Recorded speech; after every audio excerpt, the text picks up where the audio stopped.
This is Kerry Steller, and I am here speaking with Tim Kennedy. Very nice to meet you finally. Great to speak with you. It's an honor. Pleasure to talk to you. For people that don't know, any of my followers, Tim is a retired professional mixed martial artist. You left the UFC to re-enlist in the United States military, and you are a sergeant in the special ops? Yep, it's Green Beret, so Special Forces. Oh, very, very cool. So now, what made you take the transition, retire from MMA? I know what made you do it, but I'm sure my fans or our fans would like to know what made you do that. Leave a loop there for the military. Yeah, so, we've been part of the war on terror for 20 years, and during that period of time, I've been in Special Forces for 16 years. So I've had the privilege of working for multiple commanders in chief, and my whole entire career has been through war. So you have to remember that the lens that I view things through is not typical, because I look at I judge leaders about how they're going to affect my life, and by like the ethics, morals, and principles that I try to live by.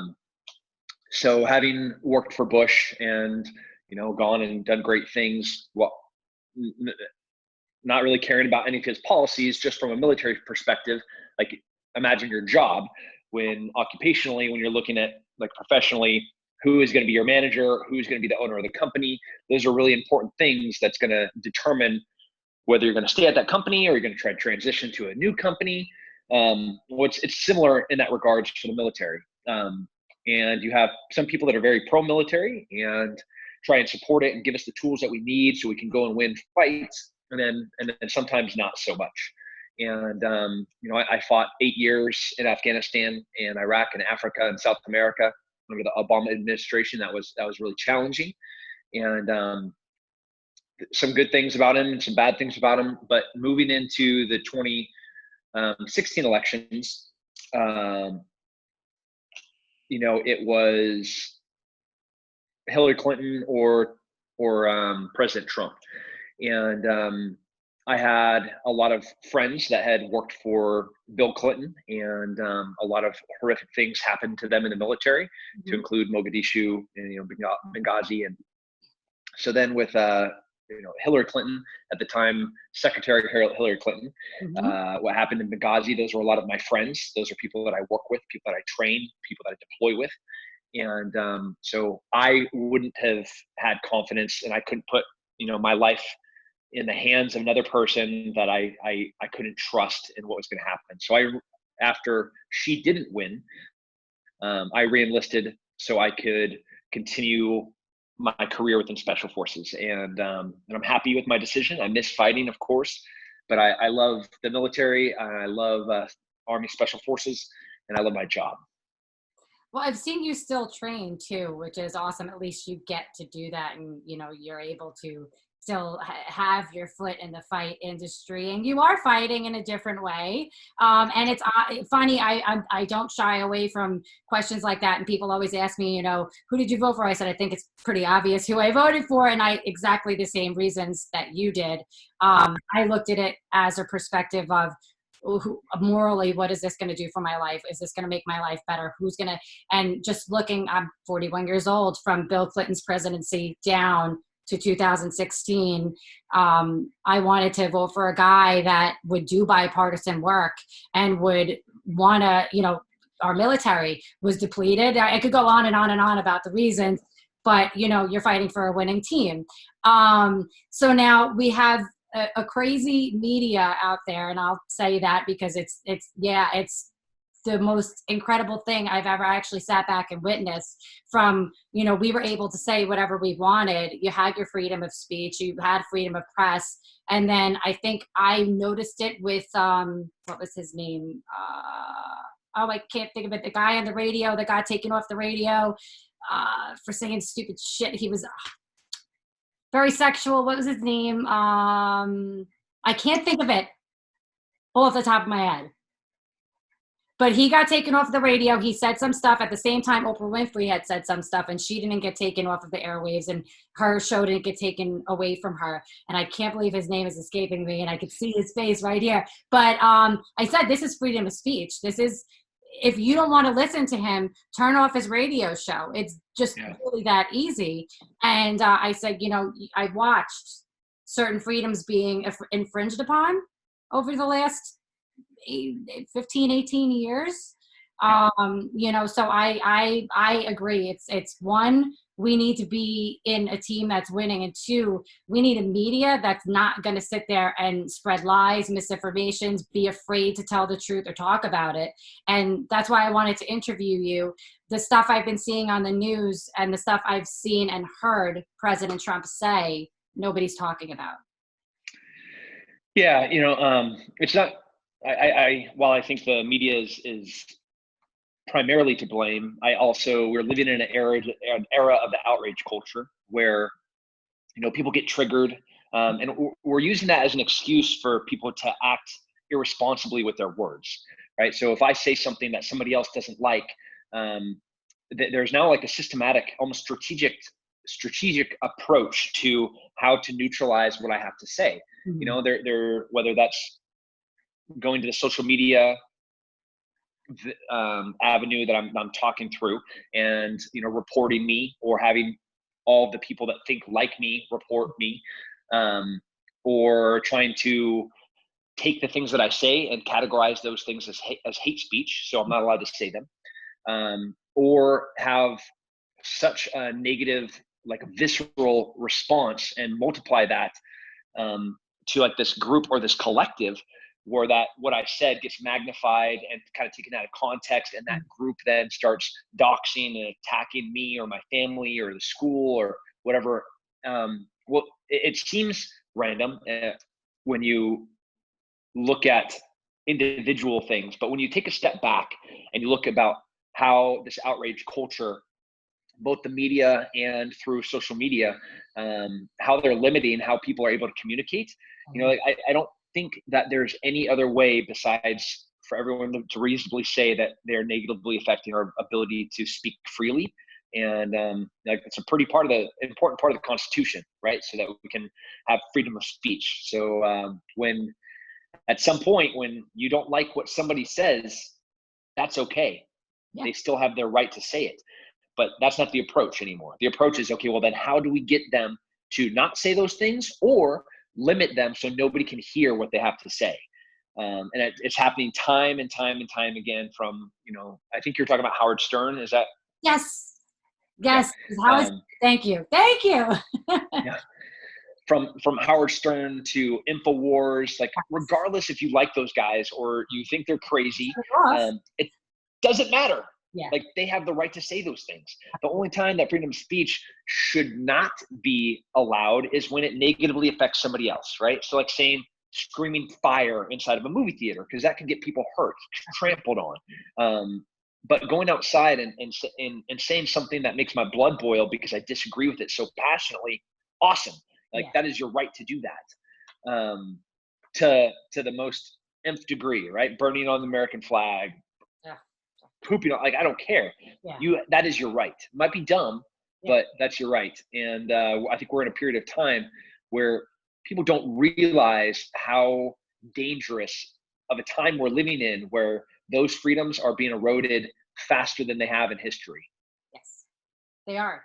I mean, you can't post something without it being taken down, like you said, without you being reported.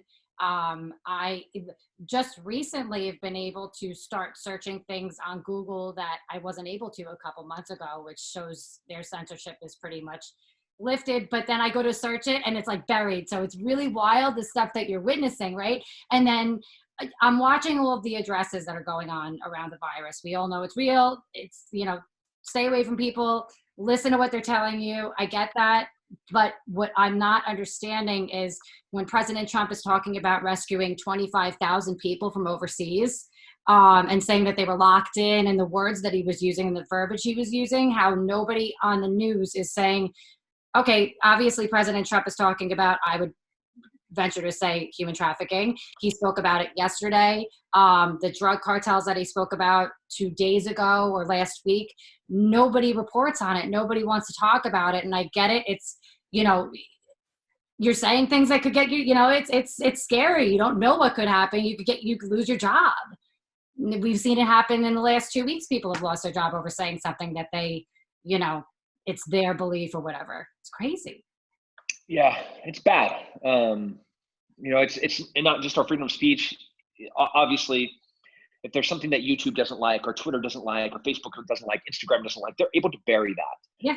And that seems really inconsequential if you agree with them burying that.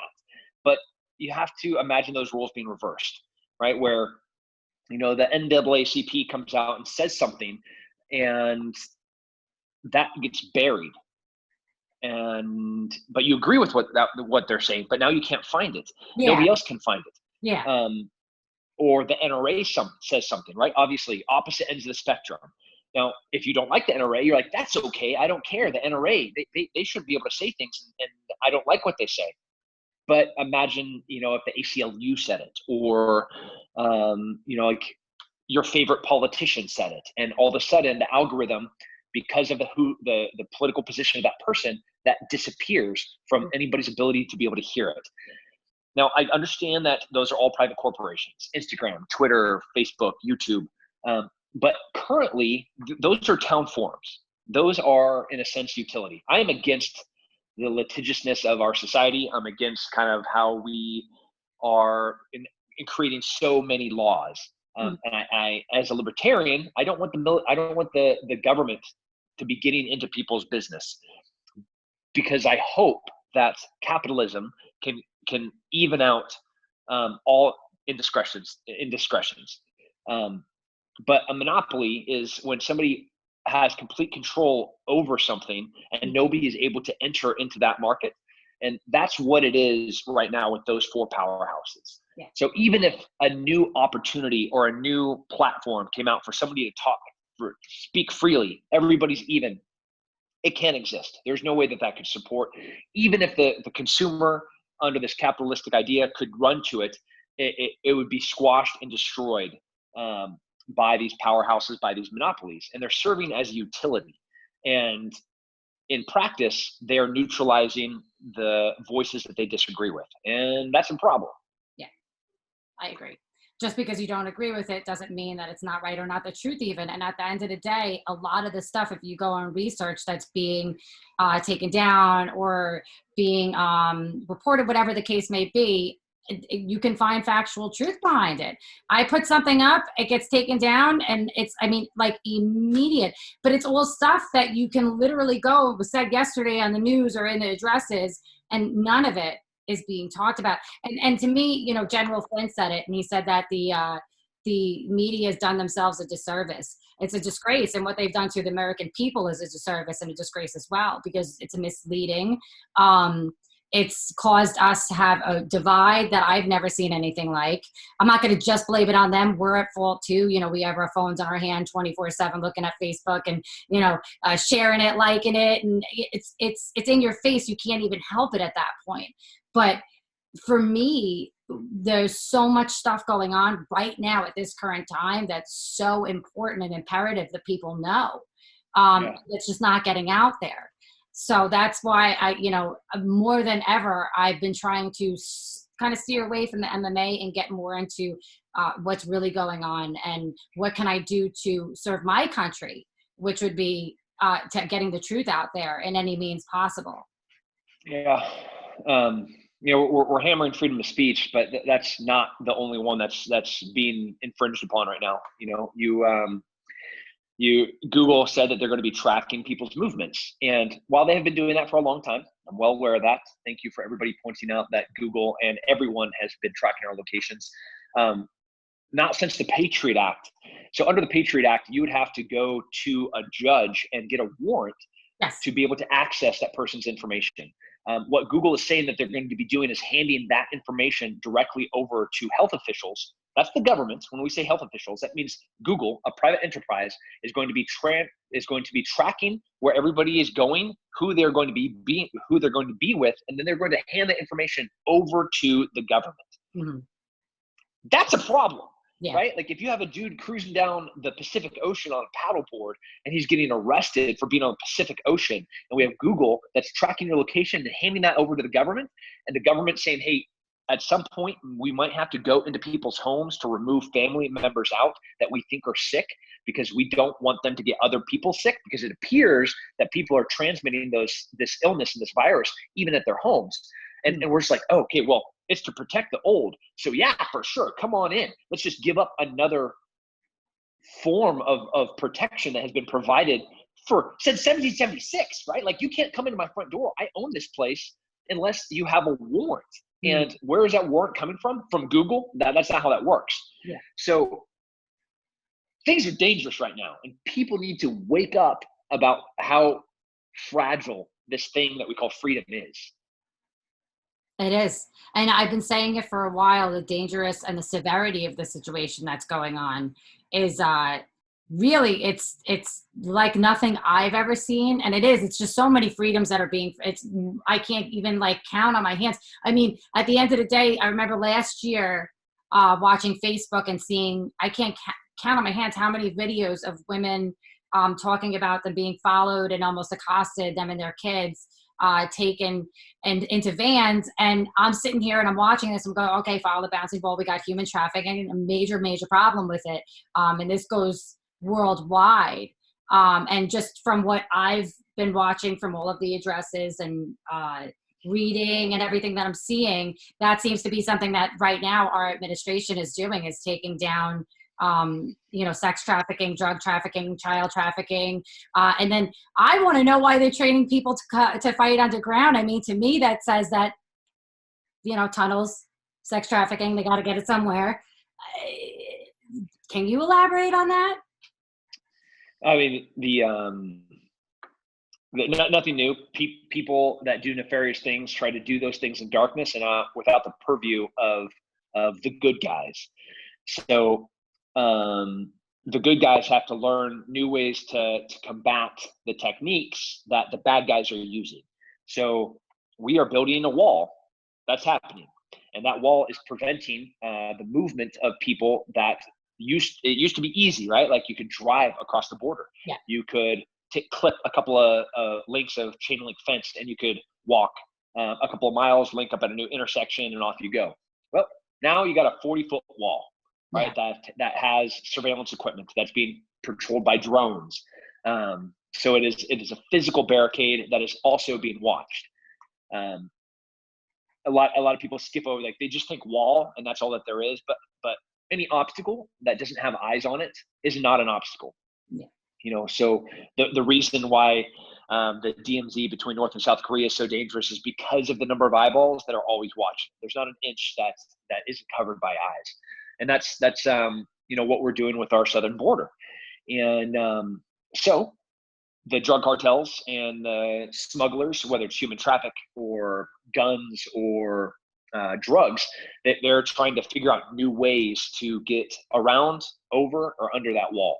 And in doing so, that means that guys like me have to train in fighting the ways that those guys are trying to circumvent our new preventative measure of them taking children across the border to have them rape their entire lives. Yeah. And the more I'm reading about that, the more I'm reading about and seeing and actually going and researching, it's disgusting. The stuff that's being buried is just, it's atrocious. I was listening to Sidney Powell's speech. I think she was talking at Harvard and started getting into the emails, and that if she was Trump, she would get it to the most trusted person in the military because it's got some really, really bad stuff on there. And, people could draw their own conclusions from that. But from what I got out of that, all the rumors and conspiracies that people were talking about were very, very real. And for her to come out and say that, in a public speaking arena, so to speak, is, it says something in my personal opinion. And the fact that people will just look past it and go, no, that'll never happen. That could never happen. Well, it can, and it does, Yeah. and people need to know that. They need to know the truth, and it's being buried everywhere. Yeah. I don't know the motivation why somebody would want to bury um, women and children and being hurt, Yeah. like regardless of who's doing it. That is not a party issue. Like Yeah. that is a bipartisan problem where I think everybody with the soul be like, yeah, Yeah. I don't care who's doing it. Like we Yeah. have to hold them accountable. Absolutely. Like who is on this plane and why were they going this island? How many times did they go there? Thank you. That should be common knowledge that, okay, well, these people are assholes. Yeah. And like I'm not going to not am I not going to vote for them, I'm not going to vote for their family members, and I'm going to make sure that whatever organizations that are funding these activities, whether they be charitable, nonprofits, that those things have no money because clearly they're using them for nefarious things. Yeah. And this goes so deep. I mean, I've done so much research. I can't even tell. The things that I've read, the things that I've seen just really shook me to my core. But at the end of the day, I knew they were going on. I knew this stuff was going on years and years ago. If you research and you just listen, and that's the thing, people don't listen. So there, I can count on my hands how many journalists I've talked to that I said, did you hear Trump talking about the human trafficking yesterday, or rescuing 25,000 people in over 40 countries overseas, that he was saying they were literally locked in, which, you're caged in, you're locked in. It makes a lot of sense. And they're like, what are you talking about? I said, well, you could go on the White House website, whitehouse.gov, and look at all the remarks that they've done, and every single one of his addresses, you could verbatim look at what he says. So now I've had to not only go and show people, I have to screenshot it because, that's a lot to read. Well, yeah, and I just did all the work for you, so Yeah. but it's there. Yeah. But they don't want anyone to see. I'll call them primary sources, right? Everything nowadays is anecdotal evidence. So I'm going to use this kind of outlier example. Even with Corona, I get it. It's dangerous. It can hurt people, and it has hurt people, and it will continue to hurt people. And that those people are already the outliers, right? They're the weak, the old, that they already have immunity issues, respiratory issues. I got it. We have to protect them collectively as a community. We should do our best, but at what cost?